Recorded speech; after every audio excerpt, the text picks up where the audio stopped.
नमस्कार, India news Madhya Pradesh Chhattisgarh देख रहे हैं आप और मैं हूं आपके साथ सीमा चौधरी। खबरों की ओर रुख करते हैं, जहां अशोकनगर बीजेपी विधायक जजपाल सिंह जज्जी को मिली बड़ी राहत। विधायक की शून्य घोषित होने वाले मामले में मिली राहत। विधायक जजपाल सिंह जज्जी के पक्ष में फैसला आया। ग्वालियर हाईकोर्ट की डबल बेंच ने दिया जज्जी के पक्ष में फैसला। हाईकोर्ट की डबल बेंच ने जज्जी के जाति प्रमाण पत्र को माना वैध। सिंगल बेंच ने दिया था जज्जी के खिलाफ फैसला।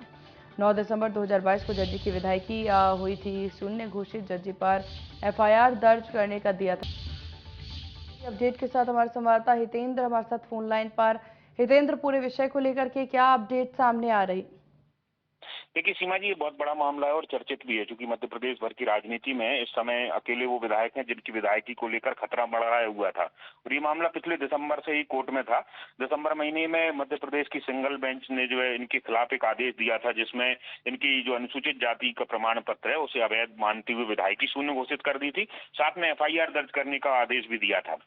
जो विधायक जजपाल सिंह जज्जी हैं, बीजेपी से आते हैं, उन्होंने इस फैसले के खिलाफ डबल बेंच में अपील की थी और इस अपील के बाद जो फैसला आया है उसमें उनके पक्ष में फैसला आया है और सिंगल बेंच का जो फैसला था वो डबल बेंच ने उसको पूरी तरह से पलट दिया है। साथ ही एक बड़ी चीज इसमें ये हुई कि जिस प्रमाण पत्र को लेकर लगातार लंबे समय से राजनीति में भी विरोध हो रहा था और कोर्ट में भी ये मामला चल रहा था, उसमें भी ये चीज हुई है कि उनकी जो जाति प्रमाण पत्र का मामला है उसको वैध मान लिया। यानी स्क्रूटनी कमेटी ने जो जांच की थी और जिस तरह से उनको अनुसूचित जाति का प्रमाण पत्र दिया था, अब कोर्ट ने उसे वैध मान लिया, तो उनकी विधायकी पर मंडराया खतरा तो टला ही है। साथ ही लगातार जो जाति प्रमाण पत्र पर उनके सवाल उठते रहे, एक बार डबल बेंच ने इस सारे मामले को खारिज कर दिया और उनकी जाति को मध्य प्रदेश के संदर्भ में जो है अनुसूचित जाति के संदर्भ में रखा है।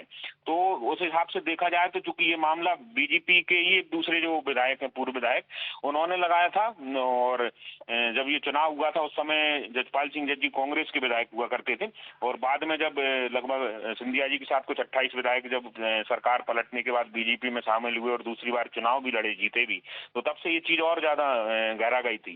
तो इस फैसले को मध्य प्रदेश की राजनीति के लिहाज से भी बहुत महत्वपूर्ण माना जा रहा था और जब सत्र का समापन होने वाला है विधानसभा के, तो उसके पहले पहले इस तरह का जो प्रमाण पत्र आया है तो उसको लेकर भी कई सारी चीजें एक बार बदली हुई नजर आएंगी ग्वालियर चंबल संभाग के संदर्भ में। जी सीमा जी। बिल्कुल, अब देखने वाली बात होगी कि हालांकि इस फैसले से काफी ज्यादा फर्क भी पड़ता नजर आएगा। इसके बाद आगे की रणनीति किस तरह से देखी जाएगी, इस पर सभी की नजर। आपका बहुत शुक्रिया हितेंद्र, तमाम जानकारी साझा करने के लिए।